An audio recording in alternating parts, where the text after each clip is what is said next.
আসসালামু আলাইকুম বন্ধুরা, this is rajbhog cooking channel. আজ আমি আপনাদের জন্য নিয়ে এসেছি একটি মিক্সড ভাতের রেসিপি। তো আমি ওইদিকে চাল ধুয়ে ভাত হতে বসিয়েছি, এদিকে কড়াই গরম হতেই আমি নিয়ে নিয়েছি সবুজ কলাইয়ের ডাল। তো সবুজ কলাইয়ের ডালটা আমি ভেজে দিয়ে দিলাম ওই ভাতের মধ্যে।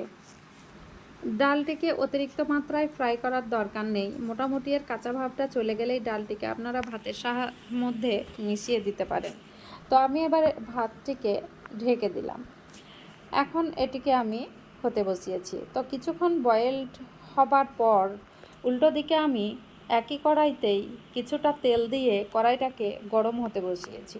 তো যখনই আমার কড়াইটি গরম হয়ে যাবে তখন আমি এখানে দিয়ে দিলাম গোল গোল করে কেটে রাখা আলু, স্লাইস করে কেটে রাখা কাঁচা কুমড়ো, একটি সজনা ডাঁটা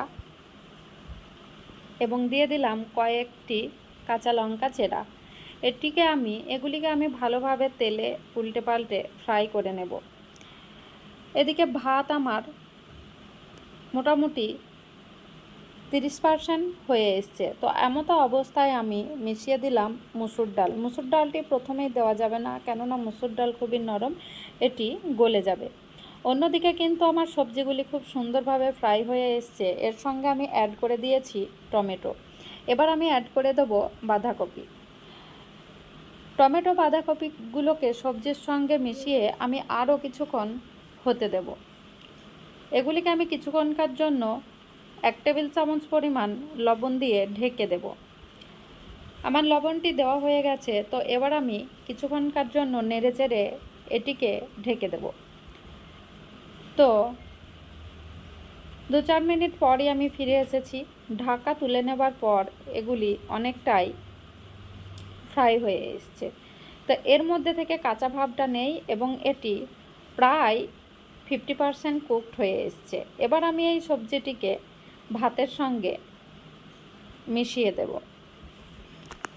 ভাতটিও এদিকে আমার 50% মতো কুকড হয়ে এসছে। তো এবার আমি সবজিগুলিকে ভাতের সঙ্গে মিশিয়ে দিলাম।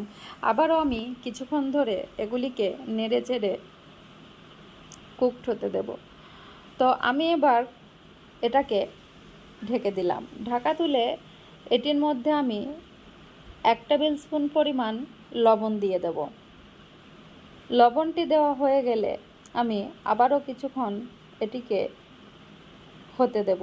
এটিকে মাঝে মাঝে খুন্তির সাহায্যে নেড়ে দিতে হবে, না হলে কিন্তু এটি নিচে লেগে যাবে, আর লেগে গেলে কিন্তু এর স্বাদটিও একদম নষ্ট হয়ে যাবে। তো আপনারা আপনাদের ঘরে যে কোনো চাল দিয়েই এই রেসিপিটি করতে পারেন। এটির জন্য আলাদা করে আপনাকে কোনো রকম স্পেশাল চাল দোকান থেকে কিনে আনতে হবে না। যার ঘরে যেরকম চাল আছে সেরকম চাল দিয়েই কিন্তু আমার এই ভাতের রেসিপিটি বানানো যাবে।